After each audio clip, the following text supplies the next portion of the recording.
قرآن کریم میں بیان شدہ واقعات اور قصص میں سب سے بڑا قصہ موسیٰ علیہ السلام کا ہے۔ آپ اللہ کے اولو العزم رسول تھے۔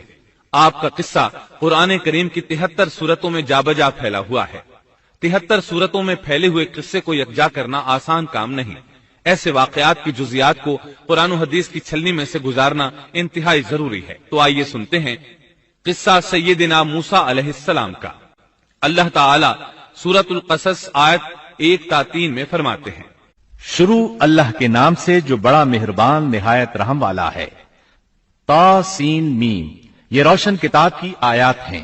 ہم آپ کے سامنے موسیٰ اور فرعون کا صحیح واقعہ بیان فرماتے ہیں ان لوگوں کے لیے جو ایمان رکھتے ہیں۔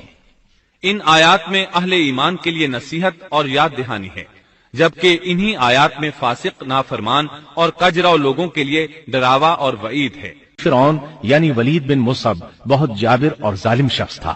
ظلم و جبر کی ان آخری حدوں کو پہنچ گیا تھا جن تک شاید انسانوں میں سے کوئی بھی نہ پہنچا ہوگا، یہاں تک کہ اس نے رب ہونے کا دعویٰ کر دیا۔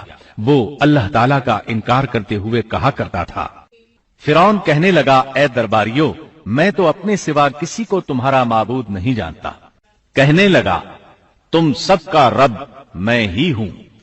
اس نے الوہیت اور ربوبیت دونوں میں اللہ تعالیٰ سے جھگڑا کیا۔ یقیناً فرعون نے زمین میں سرکشی کر رکھی تھی اور وہاں کے لوگوں کو گروہ گروہ بنا رکھا تھا اور ان کے ایک فرقے کو کمزور کر رکھا تھا اور ان کے لڑکوں کو تو ذبح کر ڈالتا تھا اور ان کی لڑکیوں کو زندہ چھوڑ دیتا تھا۔ بلا شک و شبہ وہ تھا ہی فساد کرنے والوں میں سے۔ اس نے لوگوں کے گروہ اور جماعتیں بنا رکھی تھیں۔ فرعون کے زمانے میں بنی اسرائیل سب سے حقیر اور کم درجہ قوم تھی۔ فرعون نے انہیں حد درجے ذلیل اور بے عزت بنا رکھا تھا۔ سبھی کو معاشرے میں نچلے طبقے میں شمار کیا جاتا تھا، جبکہ مصر میں یہی لوگ شاہانہ زندگی گزارا کرتے تھے۔ فرعون نے اعلان کرا رکھا تھا کہ بنی اسرائیل سب کے سب غلام ہیں۔ وہ ان سے زر خرید غلاموں کی طرح مزدوری لیا کرتا تھا۔ ان کی عورتوں سے لونڈیوں باندیوں جیسا برتاؤ کیا جاتا تھا۔ وہ جو چاہتا تھا ان سے کرتا تھا۔ اس نے یہ حکم اپنی رعایا میں عام دے رکھا تھا۔ مصر کے باشندے اعلیٰ درجے کے لوگ سمجھے جاتے تھے، وہ قبطی کہلاتے تھے۔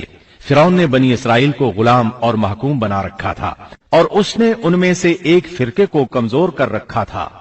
بنی اسرائیل اس ذلت سے نجات پانے کا انتظار کر رہے تھے، اور اس کی وجہ یہ تھی کہ انہیں ایک بشارت ملی ہوئی تھی۔ اس کے مطابق ان کا نظریہ تھا کہ فرعون کے گھر سے ایک بچہ نکلے گا جو انہیں نجات دلائے گا، اور یہ بھی بیان کیا جاتا ہے کہ یہ بشارت انہیں اس طرح ملی تھی کہ خود فرعون نے خواب دیکھا تھا کہ بیت المقدس سے آگ نکل کر مصر کی جانب بڑھتی چلی آ رہی ہے۔ وہ آگ مصر میں موجود تمام لوگوں کو جلائے ڈالتی ہے، مگر اس آگ سے بنی اسرائیل کے گھر محفوظ رہتے ہیں۔ فرعون نے اس خواب کی تعبیر کاہنوں سے پوچھی۔ وہ کاہن اس کے نزدیک عالم تھے۔ انہوں نے خواب کی تعبیر یہ بتائی کہ بنی اسرائیل میں ایک بچہ ایسا پیدا ہونے والا ہے جس کی وجہ سے مصریوں کی ہلاکت ہوگی۔ یہ تعبیر سن کر فرعون ڈر گیا۔ تب اس نے ایک خوفناک حکم جاری کیا، بنی اسرائیل میں جو بچہ پیدا ہو اسے قتل کر دیا جائے۔ اللہ کی قدرت دیکھیے کہ ہارون علیہ السلام اس سے پہلے پیدا ہو چکے تھے اور موسیٰ علیہ السلام کی والدہ امید سے تھی۔ فرعون نے اپنا حکم یوں جاری کیا تھا کہ اگر ان کے ہاں بیٹے پیدا ہوں تو انہیں قتل کر دو، بیٹیاں پیدا ہوں تو انہیں زندہ چھوڑ دیا جائے۔ چنانچہ ایسا ہی کیا جانے لگا۔ ہر نو مولود بچے کو قتل کیا جانے لگا، بچیوں کو چھوڑ دیا جاتا۔ یہ تھا بچوں کو ذبح کرنے کا حکم جو بنی اسرائیل میں شروع ہوا۔ اس کا طریقہ انہوں نے یہ اختیار کیا کہ ہر حاملہ خاتون کی نگرانی شروع کر دی۔ دایا عورتوں کے ذمے یہ ڈیوٹی لگائی کہ حاملہ مستورات کی اطلاع دیں گی، اور جو دایا اطلاع نہ دیتی اسے بھی قتل کر دیا جاتا۔ اس طرح فرعون اور اس کے وزیروں کو ہر نو مولود سے باخبر رکھا جاتا تھا۔ ان دنوں سیدنا موسیٰ علیہ السلام کی والدہ اپنے حمل کے ابتدائی دنوں میں تھیں۔ انہوں نے اس بات کو چھپائے رکھا اور دایا کا کام کرنے والی عورتوں سے بھی خود کو چھپائے رکھا، یہاں تک کہ درد ذہ کا وقت آ پہنچا اور انہوں نے بچے کو جنم دیا۔ اس بارے میں سوائے قریبی لوگوں کے کوئی نہیں جانتا تھا۔ بچے کی پیدائش کے بعد وہ فکر مند رہنے لگیں۔ حمل کے دنوں میں تو انہوں نے خود کو چھپا لیا تھا، اب بچے کو کیسے چھپائیں؟ پھر بھی اپنی پوری کوشش کرتی رہیں، یہاں تک کہ ان کے پاس اللہ کا حکم آ گیا۔